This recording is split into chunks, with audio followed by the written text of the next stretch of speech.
আসসালামু আলাইকুম। সংবাদে আপনাদের সবাইকে স্বাগত জানাচ্ছি। আমি ফিরোজ তোহা। শুরুতেই সংবাদ শিরোনাম। বাংলাদেশের সর্বশেষ গুরুত্বপূর্ণ আপডেট সংবাদে আপনাকে স্বাগত। শুরুতে সংবাদ শিরোনাম, পরে বিস্তারিত। শুরুতে জানাবো, ফ্যাসিবাদ বিরোধী প্ল্যাটফর্ম ঐক্যের উদ্যোগ নিতে হবে বললেন ডক্টর ইউনূসকে। ভোট নেই, কথা বলার অধিকার নেই, প্রতিবাদ করার ভাষা নেই, সবকিছু একতরফা, সবকিছু মিথ্যাচার। 15.5 বছর আওয়ামী লীগ সরকারের দুঃশাসনের চেহারাটা একেবারেই সবার কাছে উন্মেচিত হয়ে থাকে। ফ্যাসিবাদের নগ্নরূপ প্রকাশ পেতে শুরু করে। এরপর জানাবো, যে কোনো মূল্যে ঐক্য ধরে রাখতে হবে বললেন তারেক রহমান। বিএনপির ভারপ্রাপ্ত চেয়ারম্যান তারেক রহমান বলেছেন, যে ঐক্য নিয়ে স্বৈরাচারকে বিদায় করেছি, আসুন যে কোনো মূল্যে আমরা ঐক্য ধরে রাখি। ঐক্য ধরে রেখে জনগণের প্রত্যাশিত গণতন্ত্র প্রতিষ্ঠা করব। তারেক রহমান বলেছেন, আমাদের রাজনৈতিক দলগুলোর মধ্যে ভিন্নমত থাকতেই পারে, তবে সমস্যা সৃষ্টি হলে আলোচনায় বসব, যে কোনো মূল্যে ঐক্য ধরে রাখতে হবে।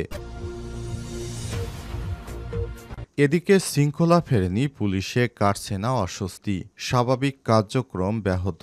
অ্যানালগ মডেল আরোপ, চুক্তিভিত্তিক নিয়োগ এবং গুরুত্বপূর্ণ পদে ফ্যাসিবাদের দোসরদের পদায়ন, দক্ষতা দেখাতে পারছে না নতুন দায়িত্বপ্রাপ্ত পুলিশের সদস্যরা।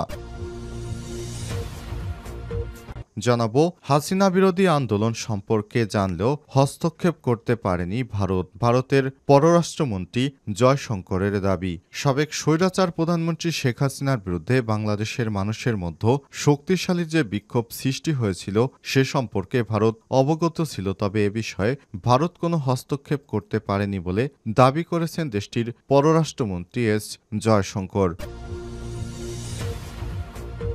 এদিকে বিএনপির হুম্মাম ছাড়াও 6 জন প্রার্থিতা চায় এবং জামাতের আমিরুজ্জামান। ত্রয়োদশ জাতীয় সংসদ নির্বাচন চট্টগ্রাম 7 আসনে। চট্টগ্রামে শস্য ভাণ্ডার খ্যাত গোমাই বিল পড়েছে রাঙ্গুনিয়া উপজেলায়। সবজি উৎপাদন রয়েছে এই উপজেলার খ্যাতি। তবে এখানে বিএনপির পক্ষ থেকে 7 জন আগামী ত্রয়োদশ জাতীয় সংসদ নির্বাচনে নমিনেশন পেতে চায়, আর জামাত ইসলামের আছে একজন, তিনি হচ্ছেন আমিরুজ্জামান। তাহলে বিএনপির হাইকমান্ড কাকে রেখে কাকে এখানে মনোনয়ন করবেন সেটি এখন দেখার বিষয়।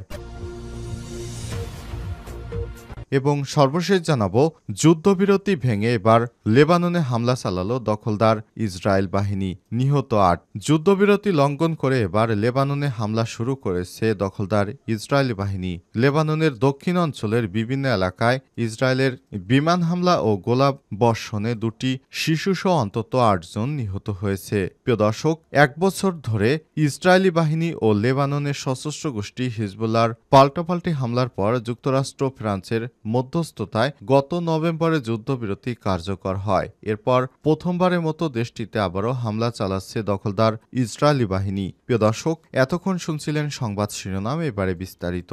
তবে তার আগে বন্ধুরা, অনুরোধ থাকবে এই সংবাদটিতে একটি লাইক দিন। এই চ্যানেলে আপনি নতুন হয়ে থাকলে আমাদের সংবাদটি দেখতে দেখতে চ্যানেলটি সাবস্ক্রাইব করে রাখুন। কমেন্ট করে বন্ধুরা আপনার মূল্যবান মতামত জানিয়ে দিন আপনি বিশ্বের কোন দেশ থেকে বা বাংলাদেশের কোন স্থান থেকে আমাদের সংবাদটি দেখছেন এবং শুনছেন। এবারে বিস্তারিত। ফ্যাসিবাদ বিরোধী প্ল্যাটফর্ম ঐক্যের উদ্যোগ নিতে হবে বললেন ডক্টর ইউনূস। ভোট নেই, কথা বলার অধিকার নেই, প্রতিবাদ করার ভাষা নেই, সবকিছু একতরফা, সবকিছু মিথ্যাচার। 15.5 বছর আওয়ামী লীগ সরকারের দুঃশাসনের চেহারাটা এভাবেই সবার সামনে উন্মেচিত হয়ে থাকে। ফ্যাসিবাদের নগ্নরূপ প্রকাশ পেতে শুরু করে। রাজনৈতিক দলগুলো নানানভাবে শেখ হাসিনার ভাষণ, জুলুম নিপীড়নের বিরুদ্ধে সোচ্চার হলেও তার বিভিন্ন বাহিনী ও দলীয় গুন্ডাপান্ডা ও দমন পীড়নের মাধ্যমে তাদের কণ্ঠ রোধ করে দেয়া হয়। সব অন্যায়ের যবনিকাপাত ঘটে এখন এই সময়ে। জুলাই আন্দোলনে নিরস্ত্র ছাত্র জনতা রক্তের উপর দিয়ে জোর করে ক্ষমতায় থাকার চেষ্টা করেও তা না পেরে শেষ তক দেশ ছেড়ে পালিয়ে যায় হাসিনা। 5ই আগস্টের শেখ হাসিনার পতনের মধ্য দিয়ে আওয়ামী লীগের দুঃশাসনের অবসান ঘটে। গণ অভ্যুত্থান পক্ষের রাজনৈতিক শক্তি ও ছাত্র জনতার অকুণ্ঠ সমর্থন দিয়ে একটি ভঙ্গুর রাষ্ট্রের দায়িত্ব নেয় নোবেল বিজয়ী অর্থনীতিবিদ ডক্টর মোহাম্মদ ইউনূস এবং তার উপদেষ্টা পরিষদ। ৫ই আগস্টে শেখ হাসিনার তথা আওয়ামী লীগের পতনের পরই হাসিনা পুত্র সজীব ওয়াজেদ জয় এক বার্তায় বলেছিলেন, এখন আর আমার মায়ের কোনো দায়িত্ব নেই। আওয়ামী লীগের লোকজনের কি হবে কি হবে না সেটা তাদের বিষয়। এমনভাবে পরাজয়ের পর দলটির কোনো নেতা তো দূরের কথা, একজন সমর্থকও ভাবেনি পতনের ৭ মাসের মাথায় এসে রাজনৈতিক অঙ্গনে তাদের নিয়ে কেউ আলোচনা করবে। কিন্তু বাস্তবতা হচ্ছে কেউ কেউ গর্ত থেকে মুখ উঁচিয়ে শব্দ করার চেষ্টা করছেন। অপরদিকে রাজনৈতিক স্বার্থে ফ্যাসিবাদ বিরোধী আন্দোলন থাকা দলের কেউ কেউ কায়দা কানুন করে কিভাবে আওয়ামী লীগকে নির্বাচনে আনা যায় তা নিয়ে একটু আধটু বলার চেষ্টা করছেন। এতে করে রাজনৈতিকভাবে ফেরার সুযোগ বা রাস্তা খুঁজতে শুরু করেছে আওয়ামী লীগ। যে কোনো মূল্যে ঐক্য ধরে রাখতে হবে তারেক রহমান। বিএনপির ভারপ্রাপ্ত চেয়ারম্যান তারেক রহমান বলেছেন, ফ্যাসিস্ট সরকার ফেরত আসার চেষ্টা করছে, তাই সমস্ত রাজনৈতিক দলকে যে কোনো মূল্যে ঐক্য ধরে রাখতে হবে। ঐক্য ধরে না রাখলে আমাদের অস্তিত্বই বিলীন করে দিবে আবারও ফ্যাসিস্ট। সুতরাং যে যার মতো মত পদে থাকতেই পারে সেটি তাদের, ভিন্ন কথা, কিন্তু জাতীয় স্বার্থে সবাই একমত থাকতে হবে। শনিবার রাজধানীর ১২ দলীয় জোট আয়োজিত এক মাহফিলে সব কথা বলেন তারেক রহমান। আমাদের রাজনৈতিক দলগুলোর মধ্যে ভিন্ন মত থাকতেই পারে, তবে সমস্যা সৃষ্টি হলে আলোচনায় বসবো। যে কোনো মূল্যে ঐক্য ধরে রাখতে হবে, যাতে করে পতিত স্বৈরাচার শক্তি আমাদের কাঁধে চেপে বসতে না পারে। আদর্শ ভিন্ন হলেও আমরা দেশ এবং দেশের মানুষের জন্য এক। তিনি আরো বলেছেন, এক উদ্ভূত পরিস্থিতি সৃষ্টি হয়েছে, সংস্কার ও নির্বাচনকে মুখোমুখি দাঁড় করানো হচ্ছে। গণতন্ত্র হচ্ছে নির্ভয় নির্বাচন করা, অথচ এটিকে সংস্কারের মুখোমুখি করা হচ্ছে। অনেকেই বলেন সংস্কারে আগে নির্বাচন হবে না। সংস্কার তো শেষ হয় না, এটি চলমান প্রক্রিয়া। ২ বছর আগে স্বৈরাচার রক্তচক্ষুকে উপেক্ষা করে আমরা রাষ্ট্র কাঠামো মেরামতের ৩১ দফা দিয়েছি। বিএনপির মূল লক্ষ্য দেশ এবং দেশের জনগণের কাজ করা। জাতীয় পার্টির চেয়ারম্যান মোস্তফা জামাল হায়দার ও সভাপতিত্বে জাতীয় দলের চেয়ারম্যান এহসানুল হুদার সঞ্চালনায় আরও বক্তব্য রাখেন বাংলাদেশ জামাত ইসলামের সেক্রেটারি জেনারেল মিয়া গোলাম পরোয়ার, নাগরিক ঐক্যের সভাপতি মাহমুদুর রহমান মান্না, নাগরিক পার্টির সদস্য সচিব আক্তার হোসেন, বিএনপির স্থায়ী কমিটির সদস্য বেগম সেলিমা রহমান, এবি পার্টির মুজিবুর রহমান মঞ্জু, এলডিপির নেতা সাদাত হোসেন সেলিম, জেএসডির সাধারণ সম্পাদক শহীদুল ইসলাম স্বপন। এ সময় আরও উপস্থিত ছিলেন বিএনপির চেয়ারপারসনের advocate Mahbub Uddin Khokon, NPP chairman doctor Farid Uddin Farhad, জাগপার সিনিয়র সহ সভাপতি রাশেদ প্রধান সহ আরও অনেক নেতাকর্মী। শৃঙ্খলা ফেরেনি পুলিশে, কাটছে না অস্বস্তি, স্বাভাবিক কার্যক্রম ব্যাহত।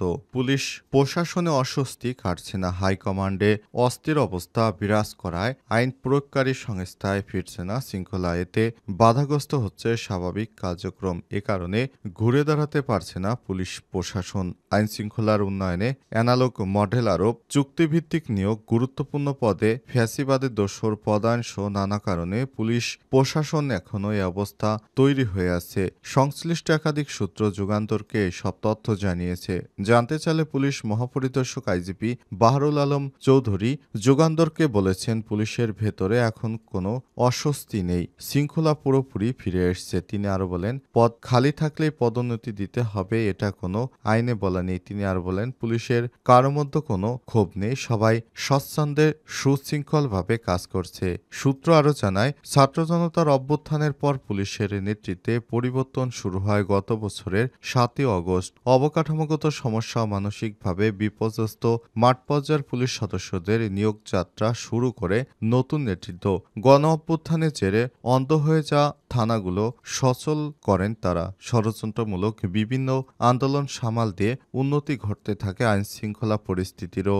এই সময় বিশেষ জায়গা থেকে পুলিশের উচ্চ পর্যায়ের পরামর্শ আসে। আইন শৃঙ্খলা উন্নয়নে কনভেনশনাল পুলিশিং বা অ্যানালগ পুলিশিং মডেল আরোপ করতে হবে, কিন্তু পুলিশের নতুন নেতৃত্ব ডিজিটাল বা টেকনোলজি বেসড পুলিশিং এর উপর জোর দেয়। এতে উষ্মা প্রকাশ করে বিশেষ মহল, ফলে পরিবর্তন আসে আইন শৃঙ্খলা বাহিনীর উচ্চ পর্যায়ে। শুধু তাই নয়, পুলিশকে পরিবর্তন করার জন্য এবং সরকার পুলিশকে কাজে লাগানোর জন্য ব্যাপকভাবে কাজ করছে সরকার। হাসিনা বিরোধী আন্দোলন সম্পর্কে জানলেও হস্তক্ষেপ করতে পারেনি ভারত, জয়শঙ্করের দাবি। সাবেক স্বৈরাচার প্রধানমন্ত্রী শেখ হাসিনার বিরুদ্ধে বাংলাদেশের মানুষের মধ্যে শক্তিশালী যে বিক্ষোভ সৃষ্টি হয়েছিল সে সম্পর্কে ভারত অবগত ছিল, তবে এ বিষয়ে ভারত কোনো হস্তক্ষেপ করতে পারেনি বলে দাবি করেছে দেশটির পররাষ্ট্রমন্ত্রী এস জয়শঙ্কর। আজ 22 মার্চ দেশটির পররাষ্ট্র বিষয়ক সংসদের পরামর্শক কমিটির কাছে জয়শঙ্কর এই তথ্য জানান বলে জানিয়েছে খবর দ্য হিন্দুর। তিনি কমিটির কাছে দাবি করেছেন, স্বৈরাচার হাসিনাকে প্রভাবিত করার মতো প্রয়োজনীয় প্রভাব তাদের কাছে ছিল না। তারা হাসিনাকে শুধুমাত্র পরামর্শ দিতে পারতেন। এছাড়াও তিনি জাতিসংঘের মানবাধিকার বিষয়ক হাইকমিশনার ভলকার তুর্কের একটি সাক্ষাৎকারে বিষয়টি তুলে ধরেন।